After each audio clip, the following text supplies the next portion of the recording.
কিছু খ্রিস্টান পাদ্রী এসে মোর নবীর সাথে তর্ক করে, বলে আমার ধর্ম সত্য ধর্ম, তোমাকে নবী মানে কি করে।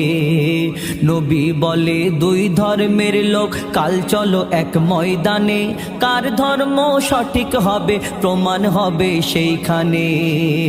নবী বলে দুই দলের লোক বলবো যে যার খোদাকে, যার ধর্ম মিথ্যা হবে ধ্বংস করে দাও তাকে, যার ধর্ম মিথ্যা হবে ধ্বংস করে দাও তাকে।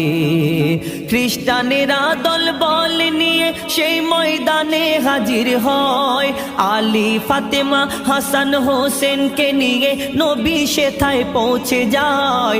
আলী ফাতেমা হাসান হোসেনকে নিয়ে নবী সেথায় পৌঁছে যায়। প্রথম দোয়া করবে বলে যখন হাত তোলে আহলে বায়াত, দূর থেকে সেই পাদ্রী বলে হাতে নামাও মোহাম্মদ, দূর থেকে সেই পাদ্রী বলে থামাও থামাও মোহাম্মদ।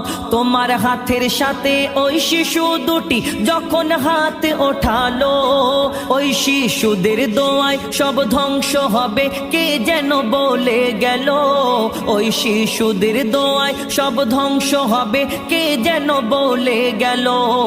তোমার আহলে বায়াতের বদদোয়াতে, তোমার আহলে বায়াতের বদদোয়াতে বংশ মোদের থাকবে না।